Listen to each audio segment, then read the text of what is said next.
Bismillahirrahmanirrahim. Assalamualaikum warahmatullahi wabarakatuh. Waalaikumsalam warahmatullahi wabarakatuh. Alhamdulillahi rabbil alamin. Wassalatu wassalamu ala ashrafil anbiya wal mursalin wa ala alihi wa sahbihi ajma'in. Allahumma allimna al-Qur'ana wa as'idna bihi. Allahumma inna nas'aluka ilman nafi'a wa rizqan tayyiba wa amalan mutaqabbala.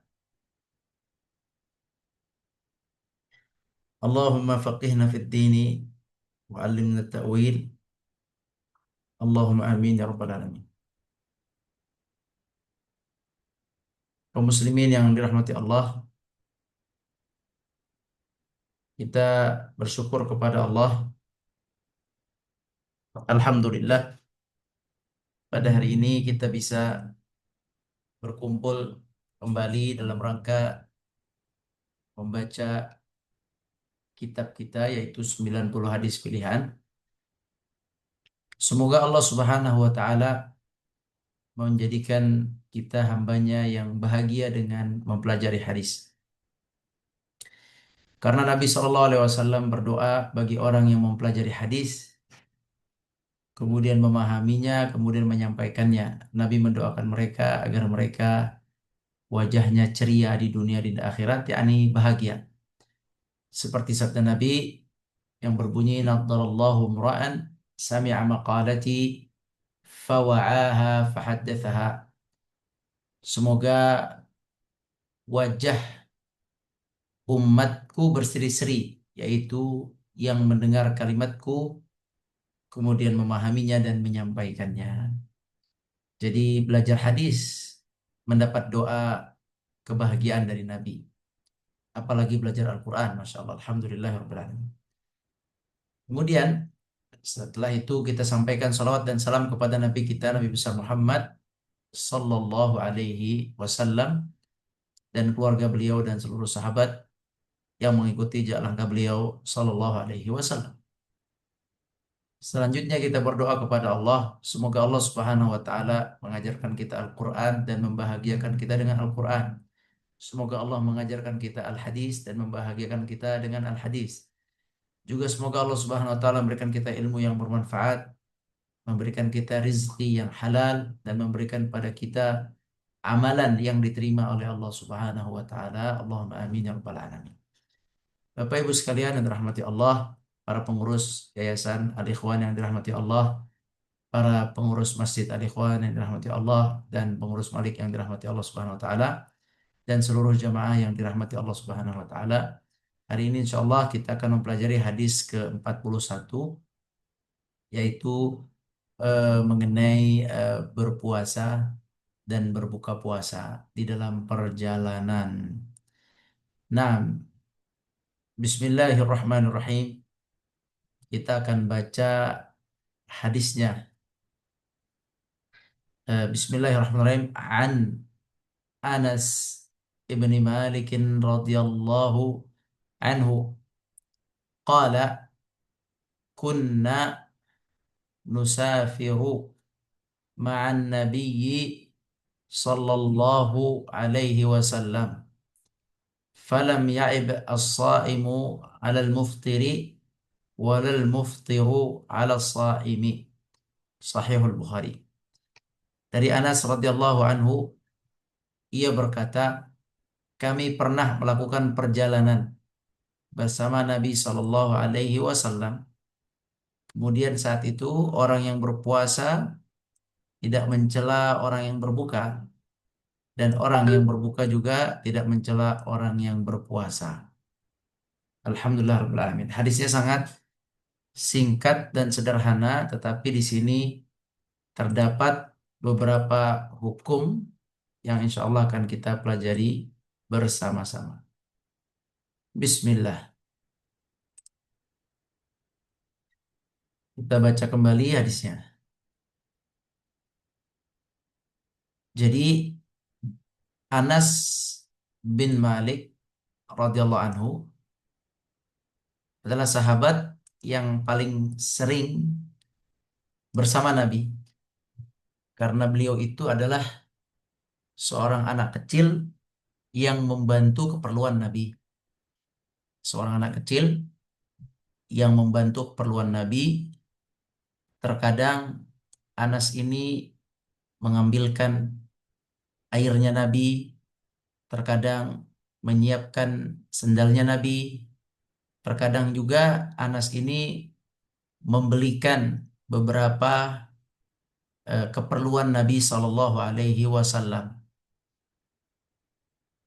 Jadi Anas radhiyallahu anhu adalah seorang anak kecil yang membantu keseharian Nabi Shallallahu Alaihi Wasallam, yang memang menempel dengan Nabi Shallallahu Alaihi Wasallam.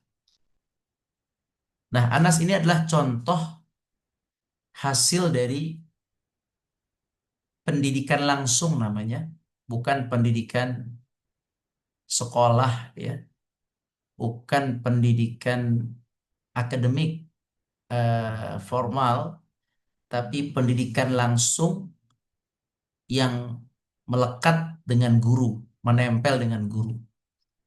Jadi beliau belajar langsung dengan melihat, belajar langsung dengan praktek.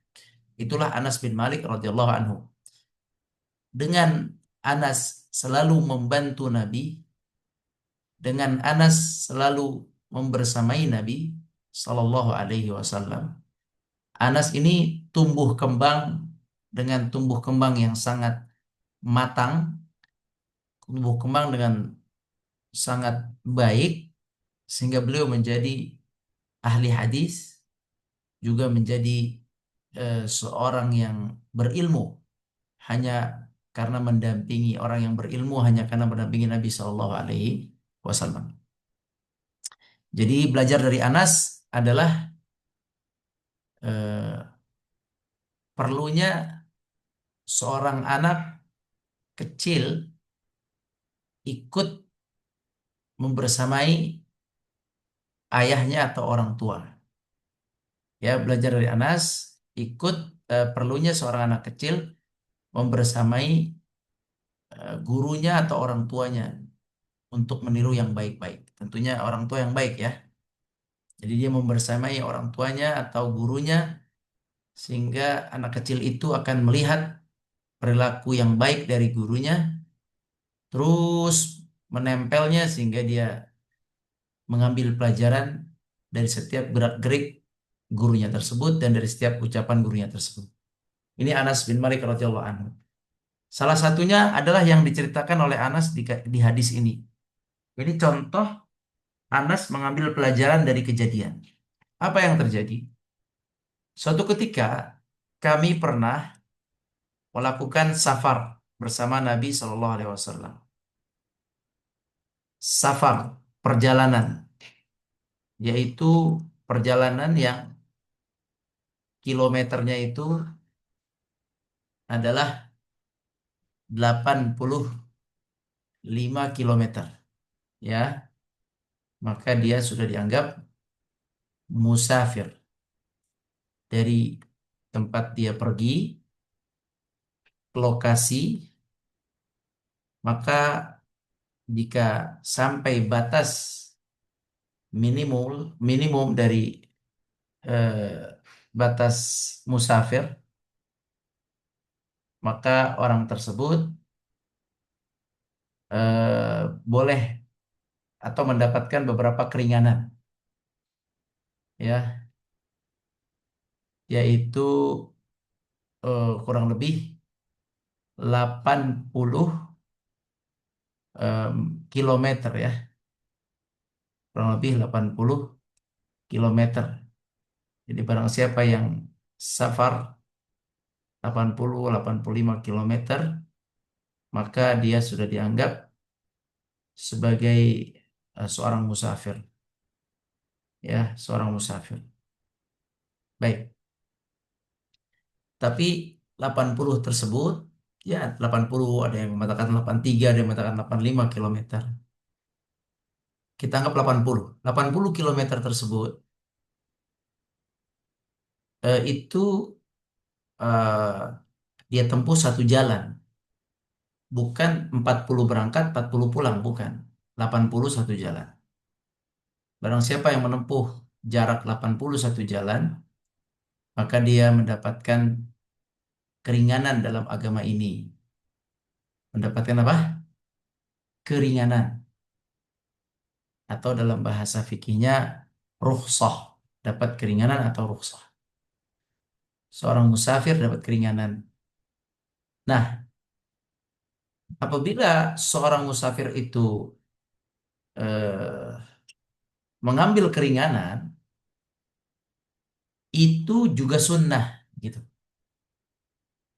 Itu juga benar. Itu juga merupakan pemahaman, begitu. Itu merupakan sebuah pemahaman. Itu merupakan sebuah ilmu. Kita ambil contoh biar jelas. Contohnya apabila kita safar, kita dapat keringanan untuk kita salat 4 rakaat menjadi dua. 4 rakaat menjadi dua.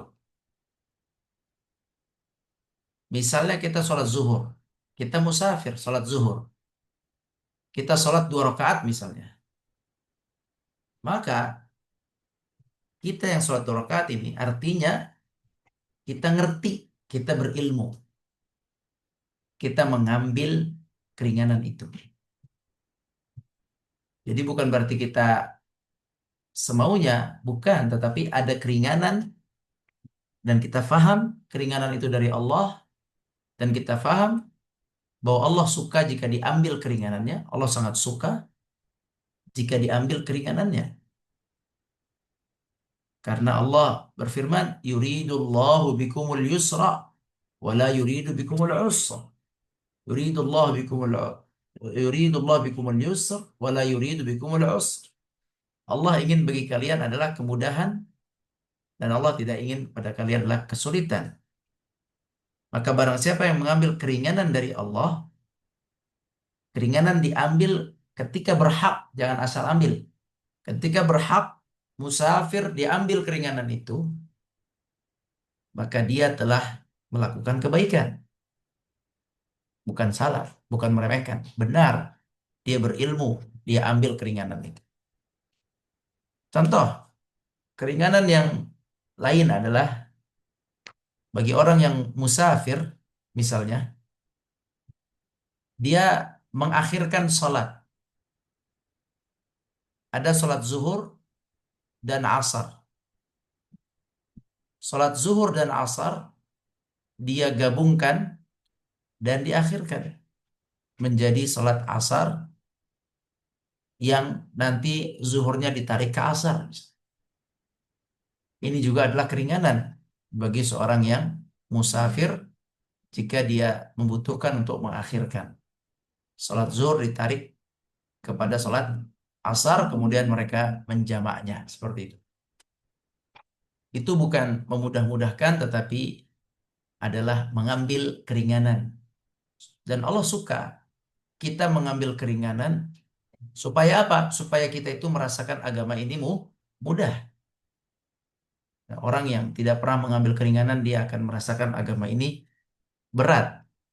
Makanya kalau saatnya dapat keringanan, ambil. Contohnya tadi adalah musafir, boleh sholat zuhur 2 rakaat, atau asar 2 rakaat, atau boleh mengakhirkan jamak takhir, mengakhirkan sholat zuhur ke asar, atau sholat maghrib ke isya, jika dibutuhkan keadaan itu. Baik.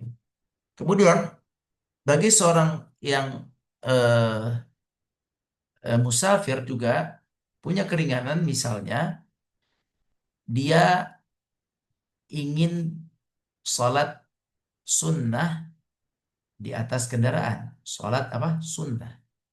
Sholat sunnah di atas kendaraan. Seperti Nabi SAW, Nabi pernah pulang dari Mekah ke Madinah, musafir jauh Mekah Madinah, 400 kiloan, 400 kilometeran ya. Beliau menuju ke Madinah membelakangi Ka'bah, menuju ke Madinah membelakangi Mekah.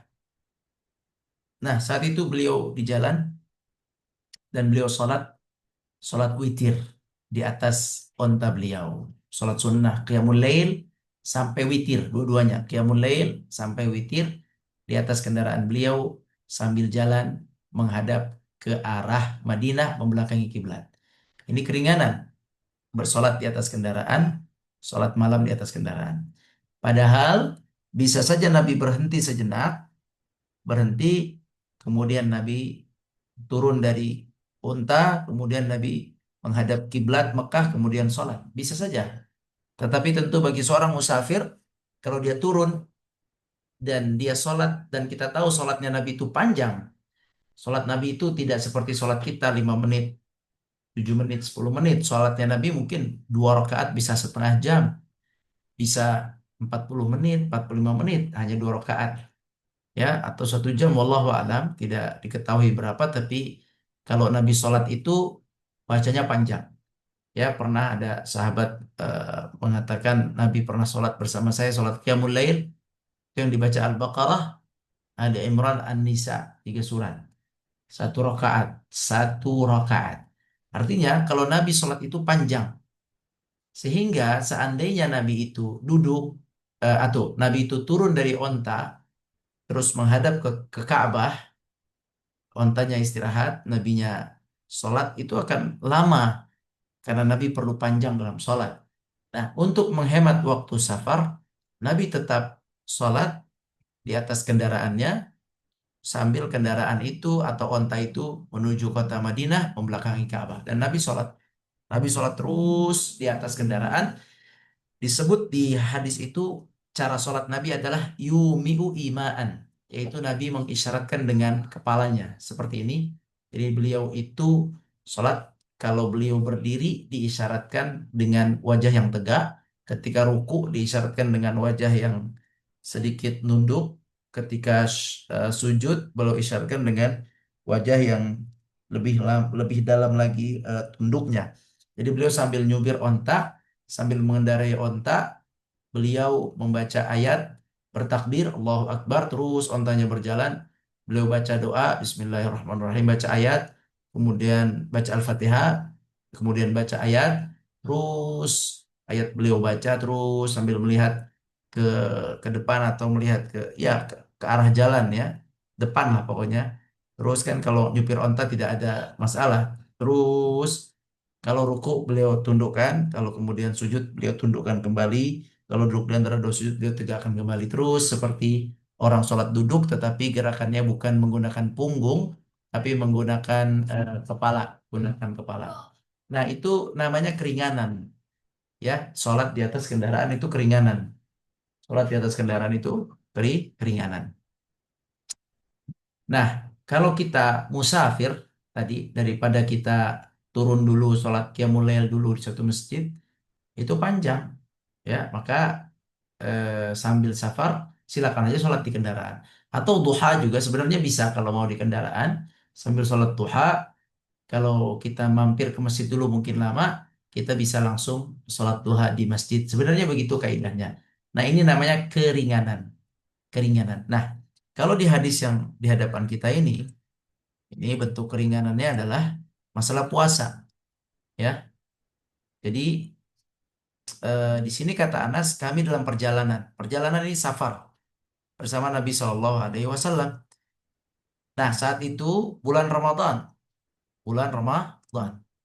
Seperti kita ketahui bahwa puasa Ramadan itu asalnya wajib, asalnya wajib. Tetapi ada pembolehan untuk tidak puasa, yaitu ketika safar.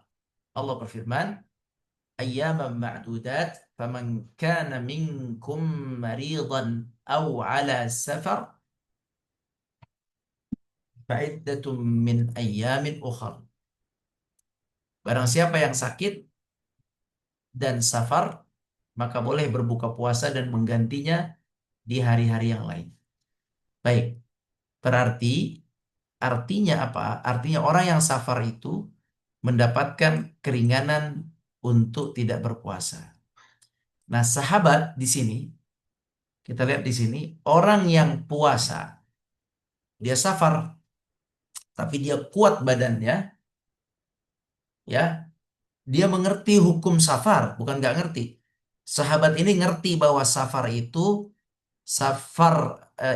membolehkan saya buka puasa. Ramadan, mau pulang kampung tanggal 25 misalnya, 25 Ramadan, naik pesawat.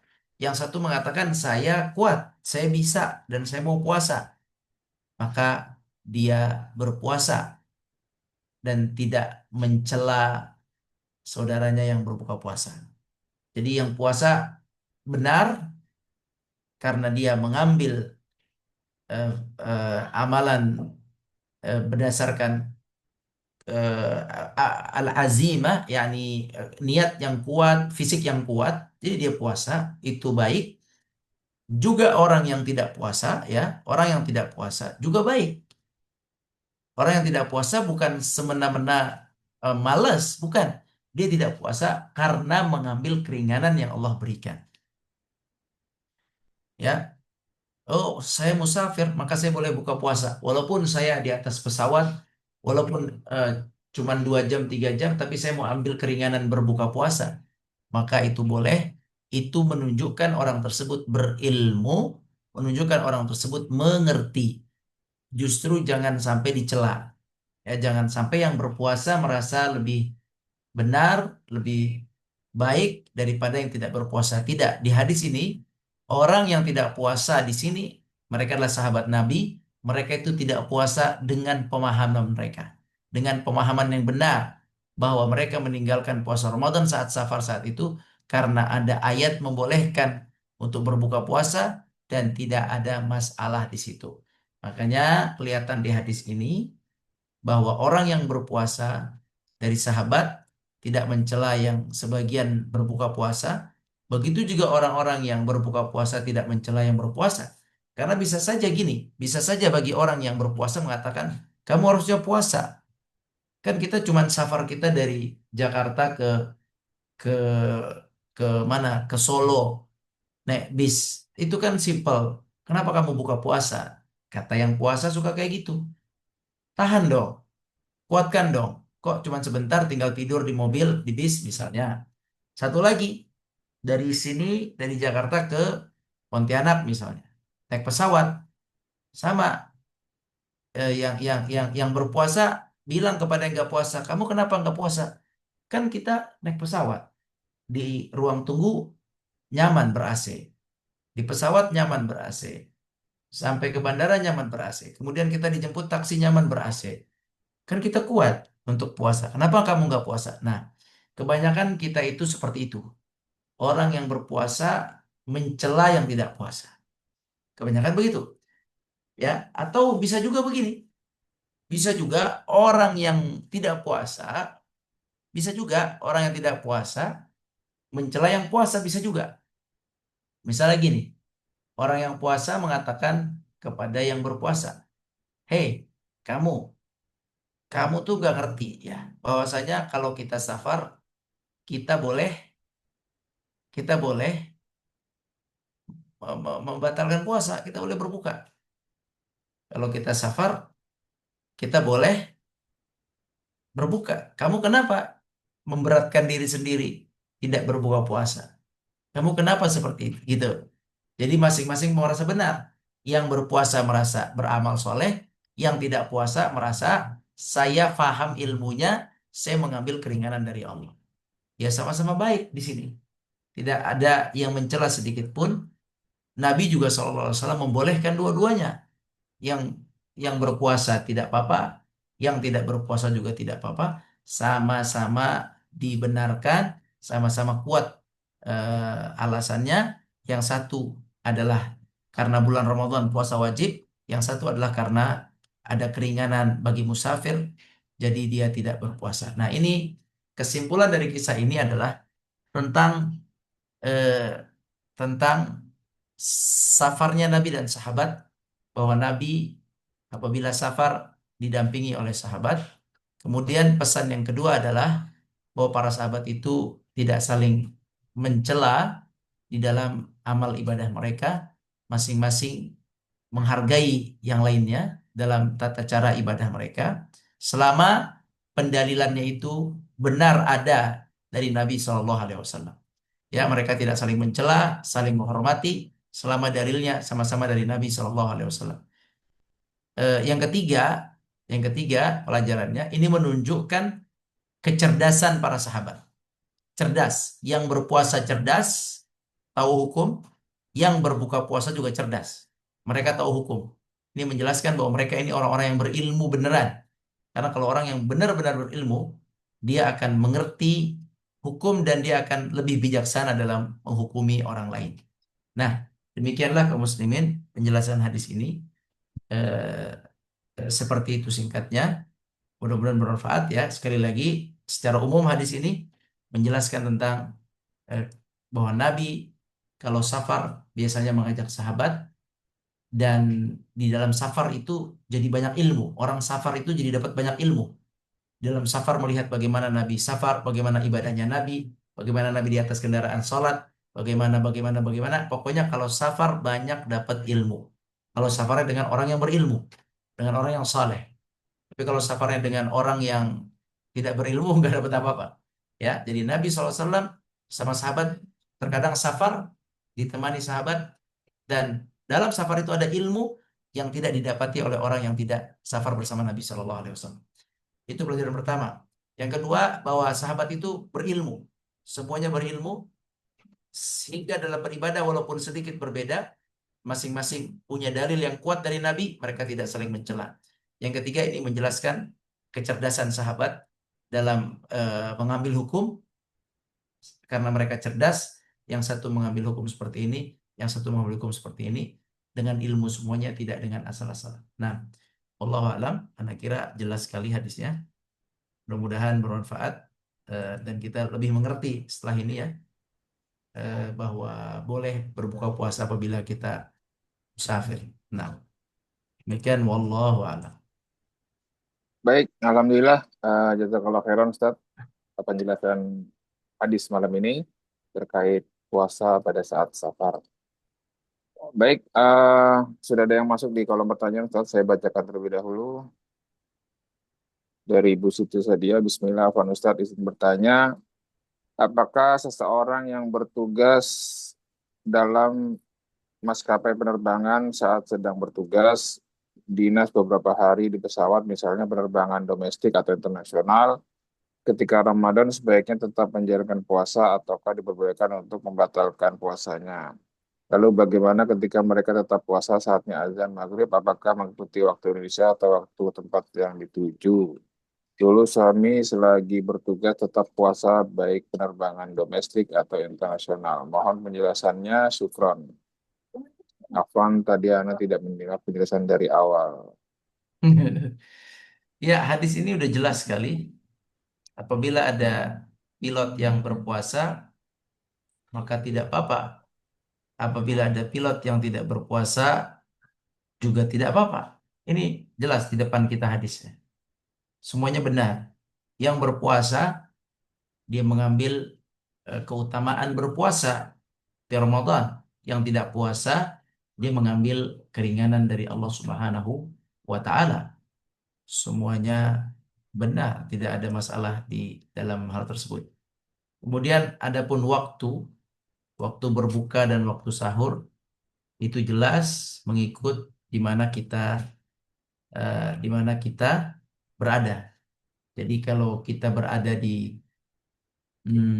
Indonesia, sahurnya bukanya di Saudi ya silakan, memang seperti itu. Pokoknya maghribnya ikut di mana kita berada dan subuhnya mengikut di mana kita berada. Nah, Allah a'lam. Baik, selanjutnya dari Bapak Ahmad Syarif. Izin bertanya Ustadz, apabila ada orang yang kerjanya membutuhkan fisik yang kuat, apakah diperbolehkan berbuka?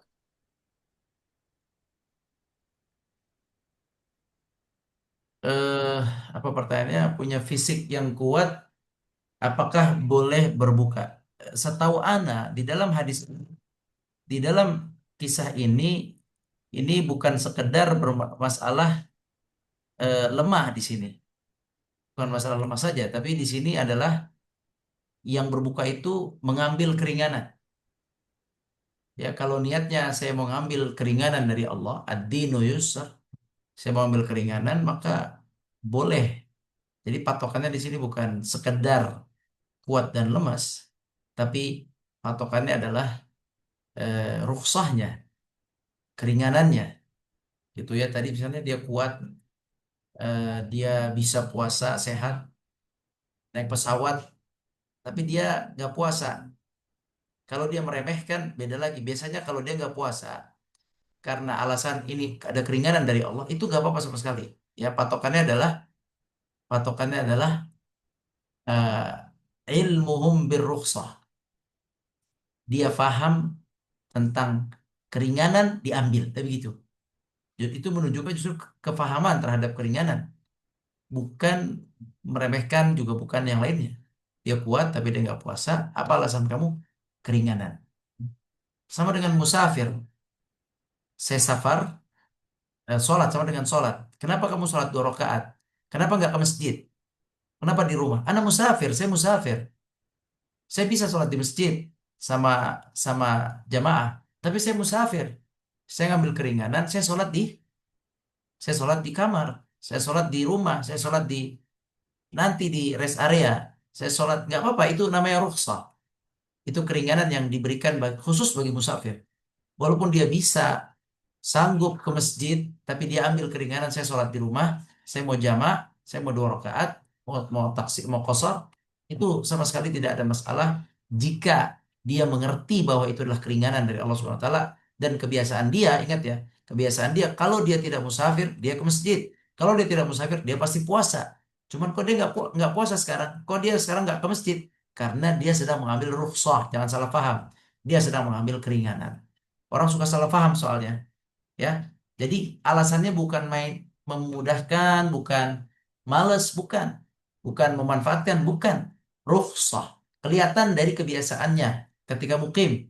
Kalau mukimnya rajin puasa, bukan, kalau mukimnya memang dia pasti puasa, maka nggak ada masalah. Safar dia eh, ambil keringanan tidak puasa. Kalau mukimnya selama ini ke masjid, rajin di masjid, dan selalu ke masjid, tiba-tiba musafir nggak ke masjid, itu nggak ada masalah karena dia sedang mengambil keringanan. Begitu maksud dari hadis inilah keringanan. Walaupun dia kuat, walaupun dia bisa ke masjid. Wallahu a'lam.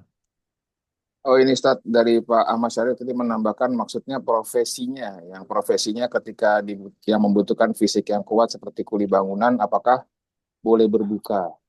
Nah, seseorang yang bekerja fisik berat, kuli bangunan, atau yang lainnya, ada yang berat-berat, atau yang kerja di tempat panas, di tengah-tengah perairan, gurun, atau apalah yang itu caranya begini. Cara kerja cara puasa mereka adalah mereka kan bukan musafir, ingat ya. Tidak puasa itu hanya untuk musafir dan orang sakit.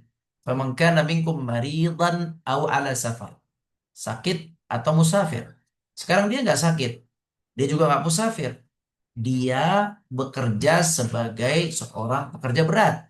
Bagaimana caranya? Fatwanya yang Anda pelajari, wallahu a'lam, dan sudah Anda tanya ke guru fikih Anda juga. Fatwanya simpel aja. Dia harus berusaha puasa dari pagi.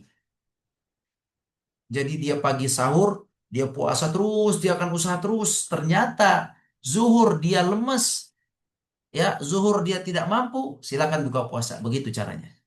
Ya, silakan dia buka puasa. Tapi tidak boleh dia dari awal langsung berbuka puasa. Langsung pada subuh makan, jam 7 makan, jam 8 makan, belum kerja makan. Itu namanya meremehkan, itu namanya melanggar, itu namanya tidak puasa di bulan Ramadan. Itu dosa, meninggalkan kewajiban. Jadi dia harus puasa dulu, paginya dia sahur, dia puasa terus sampai dia merasa bahwa dirinya sudah tidak kuat, saya harus buka puasa, maka silakan buka puasa. Nanti diganti saat dia libur. Diganti saat dia libur lagi tidak kerja. Kalau itu seperti itu boleh. Tidak boleh dari awal. Ya, kuli seberat apapun tidak boleh dari awal tidak puasa. Harus dari awal puasa dulu, dia sekuat tenaga sampai kapan dia sanggup. Kalau sanggup sampai jam 1, ternyata dia udah mau pingsan, udah batalin. batalin puasanya, nanti diganti ketika dia libur gitu ya. Udah sampai jam 5 mau pingsan, batalin. Gak apa-apa. Batalin aja daripada pingsan. Udah nggak kuat, udah pengen lemes gitu. Batalin kalau seandainya jadi mudarat, batalin seperti itu. Ada hadis ya Nabi SAW pernah dalam safar sudah mau maghrib, udah mau maghrib, Nabi minum depan sahabat membatalkan puasa untuk menunjukkan bahwa keringanan itu ada dari Allah SWT. Itu udah mau maghrib. Jadi kita juga nggak boleh berlebihan dalam beribadah ketika kita sudah tidak mampu, sudah mau tepar, udah mau sakit. Kalau udah sakit ya udah buka puasa aja. Nanti tinggal diganti ketika badan sudah kuat, waktu sudah memungkinkan. Begitu cara puasa bagi orang-orang yang punya kerjaan berat, tidak boleh membuka dari awal pagi sudah tidak puasa, itu tidak boleh. Itu melanggar hukum. Wallahu a'lam. Baik, selanjutnya dari Ibu Alia Febrianti. Ustadz, jika kita tidak berpuasa di Ramadan karena safar, ketika mengganti puasa tersebut, apa nilai derajat pahalanya sama? Kan tadi kita tidak puasa itu karena mengambil rukhsah, bukan karena asal ya. Kita mengambil rukhsah. Memang ada penjelasan. Ada penjelasan sebagian ulama mengatakan wa antasumu khairul lakum in kuntum ta'lamun. Jika kalian puasa, berusaha puasa di bulan Ramadan, maka itu lebih baik jika kalian tahu. Karena apa? Karena waktu. Ya, jadi memang ada pendapat ulama bahwa eh, berpuasa di Ramadan lebih baik daripada dia mengambil rukhsah. Ada pendapat seperti itu. Tapi sekali lagi kalau ngelihat dari hadis ini tidak ada celah bagi keduanya. Tidak ada celah bagi keduanya. Yang di Ramadan puasa, yang musafir di Ramadan puasa dan musafir yang di Ramadan tidak puasa, dua-duanya tidak apa-apa kalau lihat hadis ini ya. Coba kita lihat lagi ya. Selama yang tidak puasa itu alasannya adalah bukan malas, tapi alasannya karena ilmu mengambil rukhsah. Lihat di sini ya. Kami sedang musafir bersama Nabi. Orang yang puasa tidak mencela yang berbuka, orang yang berbuka tidak mencela yang puasa. Ini kalau dari penjelasan hadis ini yang Anda baca penjelasannya itu dua-duanya baik kalau di sini. Kalau hadis ini, dua-duanya baik. Ya, dua-duanya baik dengan alasan tadi, alasan mengambil keringanan. Kalau alasan mengambil keringanan, maka dua-duanya baik. Ya, dua-duanya baik. Jadi eh, tapi kalau masih mau nanya lagi, mana yang lebih baik? Penasaran, pengen tetap yang lebih baik? Ya, silakan puasa di bulan Ramadan. Kalau tetap ingin yang lebih baik, puasa di bulan Ramadan. Tapi lihat ya, di hadis ini menjelaskan tentang ketidakmasalahan sedikit pun. Nabi tidak menegur mereka, Nabi tidak menjelekkan mereka, sahabat juga tidak menjelekkan mereka. Normal-normal aja. Ini menunjukkan bahwa tidak ada masalah di sini dan tidak ada hal-hal khusus di sini. Gitu ya. Jadi sama saja. Tapi kalau mau memang benar-benar pengen mana lebih baik, ya kemungkinan yang puasa lebih baik. Tapi lagi-lagi wallahu a'lam karena di hadis ini menyebutkan sama. Nah, wallahu a'lam. Baik, belum ada lagi Ustadz. Nah, Eh, Kalau kita memutuskan untuk tidak berpuasa pada saat safar, itu memang kita tidak perlu sahur juga atau memang puasa dulu, begitu nanti setelah perjalanan kita batalkan atau bagaimana? tergantung kalau kita safarnya itu jam jam berapa pesawatnya? Misal jam 9 berarti kita puasa dulu karena kita Oh, kita belum musafir gitu ya. Kapan kita boleh buka puasa? Pas statusnya musafir. Jadi kalau oh, kalau belum naik pesawat, belum berangkat, itu jangan buka puasa dulu. Itu bisa jadi cancel pesawatnya dan ini dan itu. Jadi kita boleh sama kayak sholat sama kayak sholat apa? Tapi kan tahu kamu mau dari pagi. ya, ya. Ya, sama dengan sholat qasar. Itu boleh dimulai ketika status sudah musafir. Sama dengan ini. Kalau sudah musafir baru boleh buka. Kecuali gini, uh, Ana di pesawat itu waktu sahur. Dari pagi, sahur nih, udah di pesawat, udah di jalan, udah musafir. Udah, Ana mau nentukan Ana nggak mau puasa hari ini karena Ana Oh musafir. iya, Nah udah, iya, kalau iya. itu sih dari pagi kalau itu. Ya kalau misalnya dari dari misalnya dari Saudi malam kita berangkatnya ketemu subuhnya di tengah jalan kita putuskan untuk tidak sahur tidak puasa itu berarti Iya, langsung dari situ ya. iya kayak gitu. Tapi kalau dari Indonesia kita tetap sahur dulu kita puasa dulu sampai pesawatnya take off baru Naik, kita dianggap batalkan gitu ya musafir. katanya. Baru Oh, kita dianggap musafir, saat itu ada makanan. Nah, saat itu kita boleh milih mau makan yang ditawarin oleh pesawat atau enggak gitu. Karena udah musafir. baik, baik. Hmm. Ada yang masuk lagi dari kolom pertanyaan dari Mas Nur Afwan Ustadz, hadis ini berlaku juga untuk saum sunnah, Soal sunnah lebih mudah lagi. boleh nggak dikerjakan semua. Lebih masalah, enggak masalah lagi kalau itu. Yang satu puasa, alhamdulillah. Yang enggak puasa juga alhamdulillah enggak ada masalah. Yang puasa, pahala dari ibadah puasanya. Yang tidak puasa, pahala dari mengucapkan alhamdulillah di setiap makan dan minumnya. Kan gitu. Kalau antum puasa Senin, itu pahalanya bagus. Masya Allah. Tapi barang siapa yang tidak puasa Senin, maka pahala dia bisa dari membaca doa ketika makan, membaca alhamdulillah ketika selesai makan, membaca doa ketika minum, bismillah, baca alhamdulillah selesai minum. Itu amal dia. Dia akan punya amal juga. Tentu jika ditimbang-timbang, nanti Allah yang nimbang. Tentu puasa lebih baik secara zahir. Puasa sunnah dengan tidak puasa sunnah, zahirnya lebih baik. Ya puasa, amal yang mulia puasa. Tetapi nanti yang akan menimbang sesungguhnya Allah dengan keikhlasannya, dengan tata cara puasanya benar atau tidak. Begitu kan? Yang satu yang makan ini makannya bersyukur atau tidak, nafsunya makannya dengan eh, rakus atau tidak, semua pola makannya akan ditimbang sesuai sunnah atau tidak cara makannya. Jadi masing-masing itu sebenarnya berpeluang untuk melaksanakan ibadah. Bukan berarti orang yang puasa tiba-tiba langsung pasti lebih baik. Tergantung semuanya nanti dihitung niatnya, dihitung niatnya, dia dihitung ininya eh, takaran-takarannya. Misalnya gini, satu puasa pagi sampai puasa sunnah pagi sampai sore, yang satu nggak puasa, kan kita nggak tahu apa sebab dia nggak puasa. Mungkin dia nggak puasa sakit, ya. Mungkin dia nggak puasa eh, paginya sakit, mungkin paginya sakit. Mungkin dia nggak puasa karena dia itu kedatangan tamu, akhirnya dia nggak puasa. Mungkin dia nggak puasa karena orang tuanya bilang pagi-paginya, kamu jangan puasa, temenin mak makan. Udah, jadi dia nggak bisa puasa. Taat sama orang tua lebih lebih tinggi daripada puasa sunnah.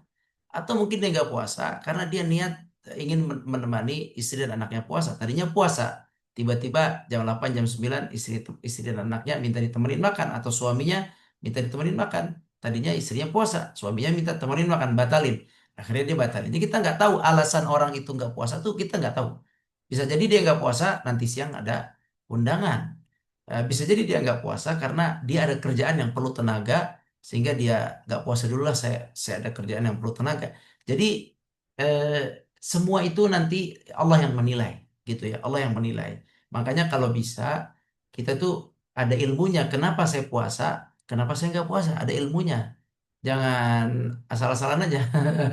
Kalau saya puasa, ini pahalanya. Saya harus kejar dengan banyak doa, banyak istighfar, banyak amal soleh, jaga mulut, jaga marah, jaga keikhlasan. Kalau saya nggak puasa, ya saya harus banyak baca bismillah setiap makan, banyak bersyukur setiap makan dan minum. Saya harus bantuin kasih orang yang buka puasa, kasih saya bantu makanan dia, supaya saya dapat pahala juga gitu. Jadi yang puasa silakan beramal, jaga jaga ibadahnya. Yang nggak puasa juga silakan beramal bagi puasa sunnah. Begitu. Lebih ringan lagi puasa sunnah tentunya. Puasa wajib juga sama. Kita hadis puasa wajib. Yang puasa jaga puasanya, yang nggak puasa silakan ambil pahala dari yang lainnya. Dari rukhsahnya, dari keringanannya, itu semua pahala. Ya, intinya kalau puasa sunnah lebih ringan dari hadis ini. Nah, barakallahu fikum. Baik, masih ada lagi dari Ibu Alia. Boleh tidak puasanya waktu safar sampai kapan Ustadz? Apakah sama seperti jamak qashar sesuai jarak dan waktu tinggal kita? Iya, sesuai jarak.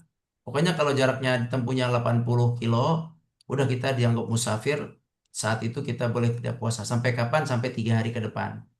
Sampai 3 hari ke depan. Jadi musafir sekarang sampai ke tempat, hari pertama jam 6 pagi, maka jam 6, pagi yang besok itu baru 1 hari, jam 6 pagi lagi yang kedua hari, jam 6 pagi lagi 3 hari. Nah, hari keempat itu sudah mulai berpuasa karena hari keempat dianggap mukim.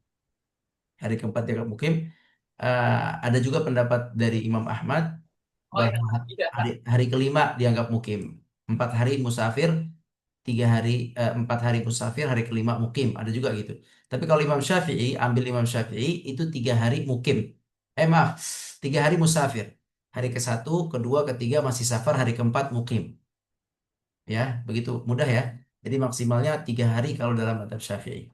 Nah, wallahu a'lam. Baik, mungkin kita buka tanya jawab langsung. Mungkin ada yang masih mau ditanyakan terkait hadis malam ini. Silakan Bapak Ibu bisa membuka mikrofonnya jika memang ada yang ingin ditanyakan.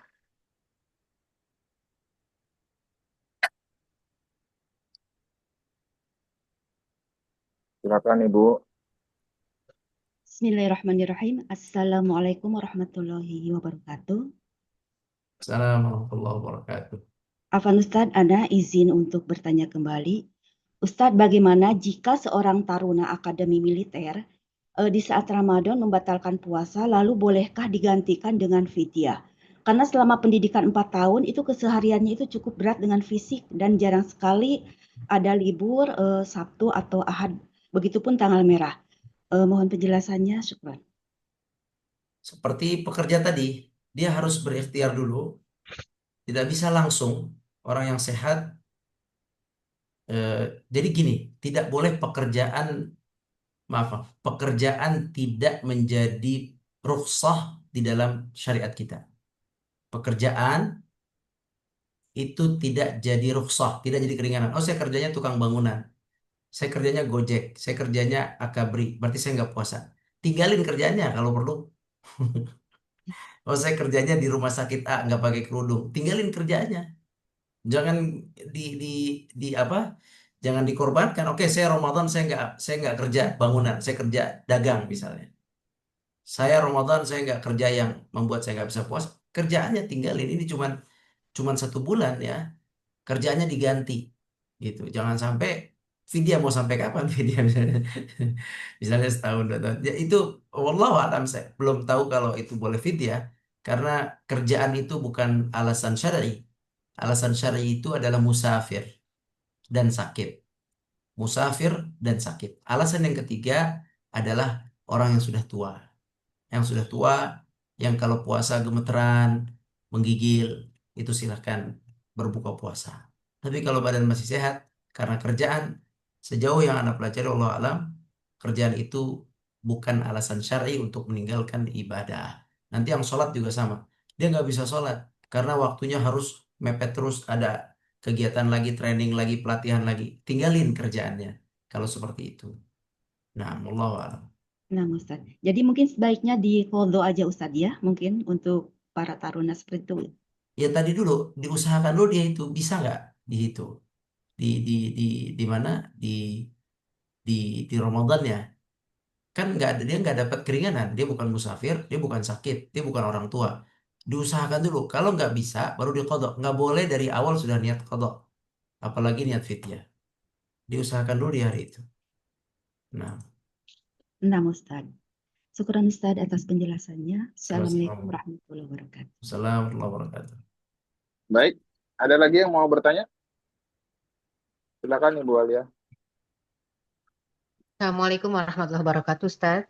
Salam. Warahmatullahi wabarakatuh. Tadi Ustaz katakan sofar dan sakit kita boleh mengkodok puasa. Sakit itu sakit yang seperti apa dan batasannya sejauh apa Ustaz sakitnya itu? Sedalam apa gitu? Ya, Kemudian ketika hamil atau menyusui wajib membayar puasanya atau bisa dengan fidyah saja gitu Ustaz. Pun dengan yang sakit gitu. Bagaimana cara membayar puasanya dengan mengkodok atau hanya fidyah atau dengan kodok dan fidyah gitu Ustaz. Atau hanya bisa puasa saja tanpa fidyah atau fidyah saja dengan kodok atau dua-duanya harus dibayarkan gitu Ustaz. Keluar tema tidak ini ya? iya, iya. Terima kasih Ustaz. Ya, barakallahu fiik. Sakit yang dimaksud adalah sakit yang membahayakan dirinya jika dilanjutkan puasa. Batuk misalnya. Puasa batuk membahayakan nggak? Batuk, batuk biasa. Batuk biasa, dia puasa. Apakah puasa dia bikin nambah batuk apa enggak? Kalau enggak, kalau puasanya tidak, kalau batuknya tidak menyebabkan apa? Puasa tidak menyebabkan dia tambah batuk, puasa tidak menyebabkan dia lemah, hanya batuk saja itu enggak, jangan buka puasa. Jadi sakitnya itu sakit yang jika dia lanjutkan puasanya, dia langsung menyebabkan dia mudarat bagi tubuhnya. Misal sakit apa ya? Misal apa contoh sakitnya yang berat, dia pusing, darah rendah, tuh puasa terus turun darahnya sampai dia lemes, menggigil begitu. Nah, orang kayak gini sakit-sakit begini langsung buka saja. Karena kalau dia lanjutkan mudarat, dia dia bisa merusak dirinya begitu. Itulah sakit-sakit yang dianggap syar'i boleh untuk berbuka puasa. Ya, panas, sakit panas, lemes. Kalau dia terusin puasanya, nggak minum obat pendingin penurun panas, maka dia akan terus makin panas, menggigil. Oh, ini silakan buka puasa. Gitu. Kita kita masing-masing bisa melihat kadar penyakitnya. Apakah jika penyakit ini dibawa puasa semakin mudarat bagi tubuhnya atau tidak? Jika semakin mudarat, silakan buka. Jika tidak, masih bisa terpantau dengan puasa, penyakit ini nggak ada masalah. Koreng misalnya. Ya koreng di luar, cuman ada koreng di kaki misalnya, nggak ada masalah, itu mah puasa aja, nggak ada masalah koreng itu kan kayak gitu. Jadi masing-masing bisa melihat kadar mudarat yang terjadi, bahaya yang terjadi pada tubuh dengan sakit tersebut jika puasanya dilanjut. Nah, itu makna maril, sakitnya. Kemudian eh, masalah ibu menyusui atau ibu hamil ini panjang lebar sebenarnya, panjang lebar ya, dan banyak mazhab, banyak pendapat masalah ibu menyusui atau ibu hamil. Kalau eh, anak fatwanya, ya fatwanya adalah yang anak ikut, eh, pilih saja, pilih. Kalau dia kuat qada, maka qada. Kalau dia tidak kuat qada karena dia hamil, menyusui. Hamil lagi, nyusui lagi. Hamil lagi, nyusui. Terus tahun hamil, setahun nyusui lagi. Kalau dia terus-terus seperti itu dan dia tidak kuat untuk mengqada, maka ambil pendapat Ibnu Abbas, cukup fidyah saja. Nanti fidyah lagi, nanti fidyah lagi sampai selesai beranak, sampai selesai melahirkan, selesai menyusui, baru dia normal lagi, baru dia berpuasa lagi. Itu pendapat Ibnu Abbas, cukup mengqadha saja. Tapi ada pendapat lain untuk maaf, Ibnu Abbas cukup apa? Fidyah. Ibnu Abbas cukup fidyah saja. Tapi ada pendapat lain yang mengatakan qadha. Makanya uh, Ana biasanya menyampaikannya bahwasanya kalau mampu ibu-ibu lebih baik di qadha. Tapi kalau memang tidak mampu, ya sudah, bayar saja fidyah. Silakan susui anak, silakan fidyah. Itu ikut pendapat Ibnu Abbas dan sahabat-sahabat lain yang sependapat dengan Ibnu Abbas. Itu bukan pendapat ngarang, itu pendapat yang benar yang ada juga di dalam kalangan sahabat radhiyallahu anhu. Nah, wallahu a'lam. Baik, Alhamdulillah. Masih ada lagi?